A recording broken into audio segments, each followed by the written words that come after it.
akukho mfowethu ongidlule ukuthi ukholele kuwe entweni enzayo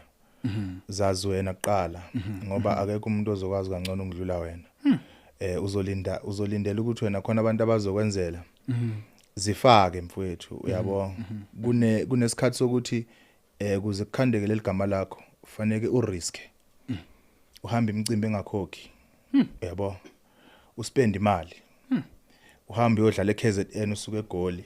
ngoba wenzela ini platform you understand ungathi wena sokhipha ingoma usufuna ukuqashwa akekho umuntu ozokuqasha ngakwazi zidayise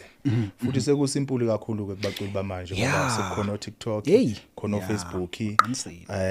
uFree Mode uvaliwe besithuka abantu lapha kuFree Mode engazange azawuview ngisho umsebenzi wakho give a peace umuntu mfethu kubambe ngoFree Mode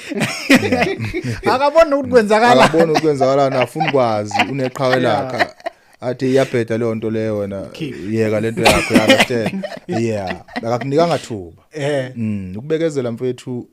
nako futhi umuntu ungakhohlwa ngaphandle ukuthi wenza umculo onwenzana entweni yakho yenza ukubekezela